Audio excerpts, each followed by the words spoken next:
कि हिंदुस्तान को एक सच्चाई और देखनी चाहिए कि आज वो लोग जो बहुत बड़ी बड़ी बातें कर रहे हैं, ज्ञान की बातें कर रहे हैं ना, किसान के लिए पीड़ा है, किसान आत्महत्या कर रहा है, किसान के घर में भोजन नहीं है, किसान क्या करेगा, किसान झोपड़ी में रहता है, किसान का बच्चा पढ़ नहीं पाता है।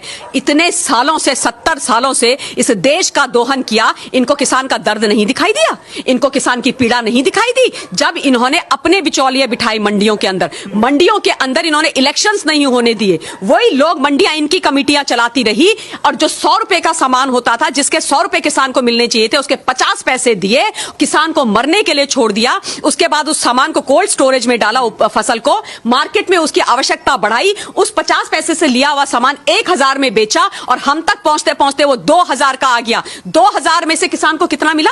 50 पैसा।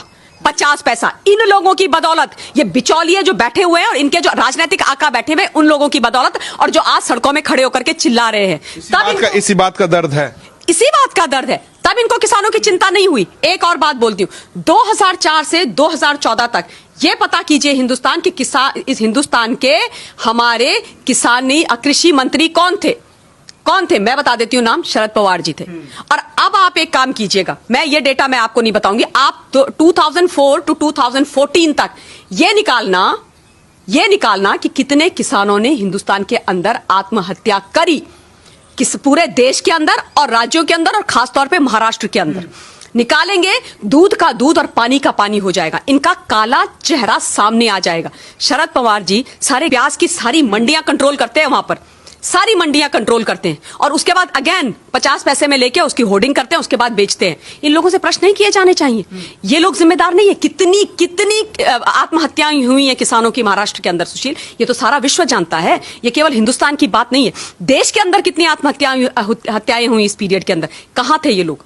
कहां थे? क्यों किसानों के लिए खड़े नहीं हुए? क्यों किसानों के लिए बिल नहीं बनाए? क्यों किसानों के लिए रिफॉर्म क्यों नहीं हुए? क्यों किसानों की चिंता नहीं करी?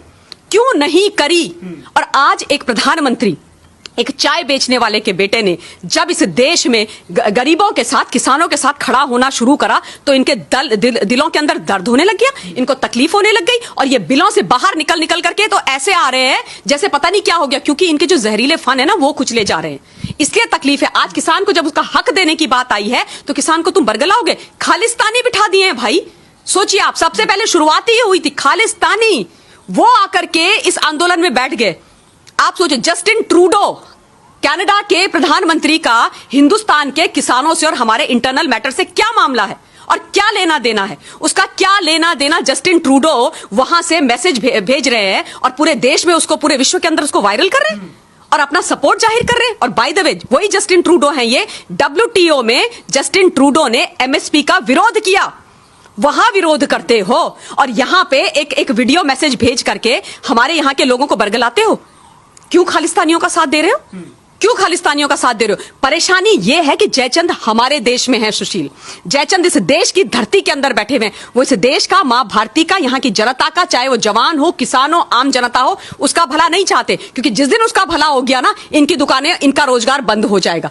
इसलिए जब किसानों की बात आती है तो ये चले जाते हैं कनाडा, जब धारा 370 और 35 से हटाई जाती है तो ये बैठ जाते हैं चीन की गोद में, जब आतंकवाद करवाना होता है तो ये बैठ जाते हैं पाकिस्तान की गोद में। ये देशद्रोही हैं, ये देशद्रोही हैं। इनको पहचानना और इनकी खाल खींचना शब्दों के बाणों से और सच्चाई से बहुत ज्यादा आवश्यक है, बहुत ज्यादा आवश्यक है। क्योंकि जब तक हिंदुस्तान का आम नागरिक नहीं समझेगा, जनता नहीं बोलेगी, ये नहीं सीधे होने वाले हैं। इन्होंने दिखाना, योगेंद्र यादव, मिस्टर योगेंद्र यादव, आप बताओ ये कहां का किसान है भाई? मैंने तो आज तक इनको, मतलब आप पूछिए इनसे पूछिए कि इनकी कितनी बीघा जमीन है, इनको पूछिए बीघा होता क्या है, पूछिए आप इनसे, अंग्रेजी बोलते हैं एलीट, इनसे पूछिए बीघा क्या होता है, कितनी बीघा जमीन है आपकी, पूछो आप, और कहां पर है और कितने आपके यहाँ, कितनी मतलब कभी आपने की है, कभी कोई रोपाई वोपाई की है कभी गांव में जाकर के? फसलों के आपको पता है कौन से सीजन में कौन सी फसल होती है? आप वहां पर गमछा ऐसे सर में लगा करके आप पहुंच गए किसानों के बीच में। ये तो वो व्यक्ति हैं, मुझे अभी तक याद है जब JNU में छात्र आंदोलन हुआ तो ये वहां भी कूद गए थे।